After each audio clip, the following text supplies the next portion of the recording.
Hey guys, we're back here with an interview with Samsung Mobile. We're speaking with Ryan Bidan. I believe that you're still the project manager of Samsung Mobile? Yeah, still director of product marketing My for Samsung bad. Mobile. Okay, Yes. well, he didn't get a promotion. He's just higher up on the pay grade than I thought he was actually.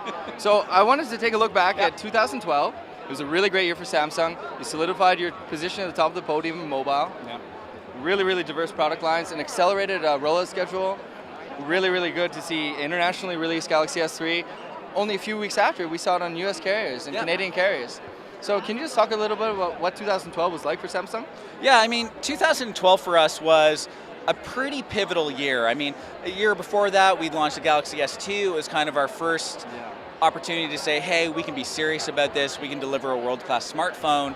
And then for 2012, it was about like solidifying that position, as you said, right? So right out of the gate, it was like Galaxy Note, and then it was Galaxy Nexus, and then it was Galaxy S3, and then Note 2. So it's been a year where it's really been about, let's take all of those things that we've learned, continue to refine them, and continue to deliver them in new devices. The great thing about being Samsung is we've got this huge depth in engineering, and because we're such a big organization, is that we can deliver those devices really, really fast, very quickly to market. So it's like, we don't really have to like deliver a device today and then, okay, we finished device 1, let's now start device 2. We can work on all of these things simultaneously, making sure we're taking care of all of those different markets and doing all of that really, really cool stuff really quickly. Is it a lot to handle? What's that? Is it a lot to handle?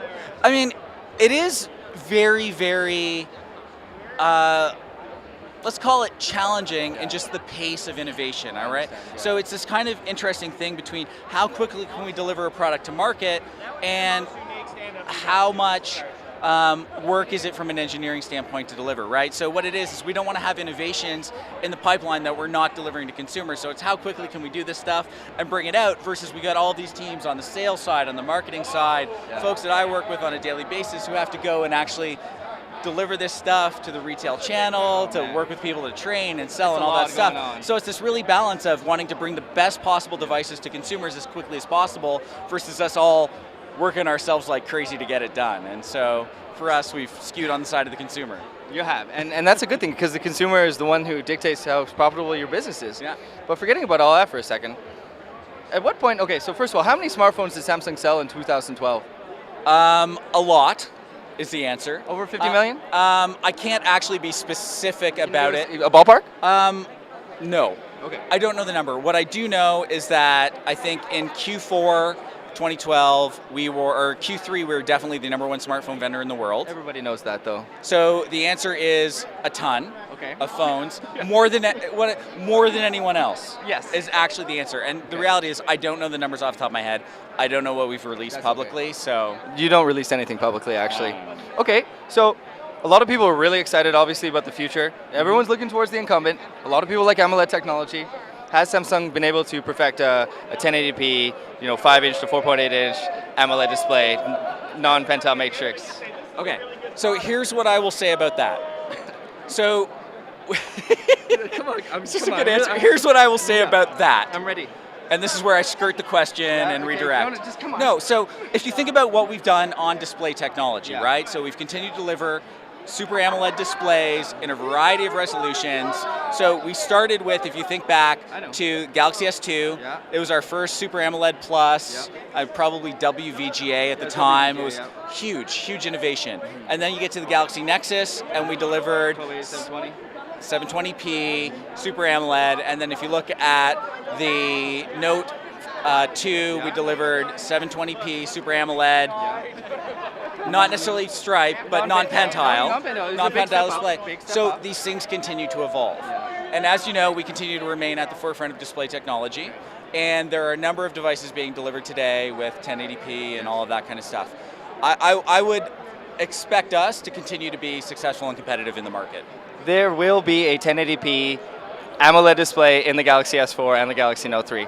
Okay, big other question. Okay, just so we're clear, I didn't say that, you said that. I'm saying that. Will remain competitive. They will remain competitive, and in order for them to do that, they have to release at least the equivalent resolution, thereby, through reductive analysis, one can interpret. Anyway, I'll stop. Okay, another question is, what can Samsung do to make a better phone than the Galaxy S3 or the Galaxy Note 2? Honestly, what can they do? I mean, the question would have been, like, you could have asked me the question after the Galaxy S2, what can we do to make it better? After the Galaxy S3, what can we make it better? There's lots of places to innovate. There's lots of stuff that the devices can do that that we can make them do now that they couldn't do 6 months ago, a quarter ago, whenever. We've got additional processing power and all of those great things. So the reality is, the Galaxy S4 or whatever our next flagship device is, will be an absolute leap forward. It will continue to have new innovations, and continue to new features. What those are specifically, you'll have to wait and see. That's really exciting. And what kind of phone do you currently rock right now? Right now, I'm actually rocking 2 devices in my pocket. Okay. Oh, they were in my pocket, but I had to get rid of them. Not a Windows phone, right? Actually, I have a Windows phone. So, in fact, in general, I have 3 phones that I use. Right now, I'm using 4. So right now, I've got a Galaxy S3 that I'm using. I have a Galaxy Note 2 that I'm using. I have a Galaxy Nexus that I'm using. And I have the recently announced Ativa Odyssey that I'm using as well. All very nice devices, wow. I mean, there's a lot of information there. Is there any chance that Samsung will ever release a device without TouchWiz? Well, I think if you look at the Galaxy Nexus, that is a device without TouchWiz. So working with our partners at Google to deliver Google experience devices and kind of that stripped down experience, I think for Samsung it's really important though to deliver for us what is a Samsung user experience. So if you're going to pick up one of our devices or any of our devices, I want you to have a similar experience. So, I mean, take that for what it is. I think we're trying to go out and define with TouchWiz what is a Samsung device experience. That's really great. Well, I really want to thank you for your time. I mean, all I know is that there's so much interest behind what Samsung is doing. And because it's such a huge company with such diverse, industries. I mean, you guys manufacture SoCs, you make display, you have plastics, you have concrete, you do major construction. There really isn't a business line that Samsung's not in. It's around 210,000 people that work for Samsung now? It's a great question that I don't know the answer to, but it is a very large company. Yeah. And how? What about Windows 8 phones? How are the sales going? Are you pleased so far? I mean, obviously, so for us in the US, the Ativa Odyssey is our first Windows 8 phone here.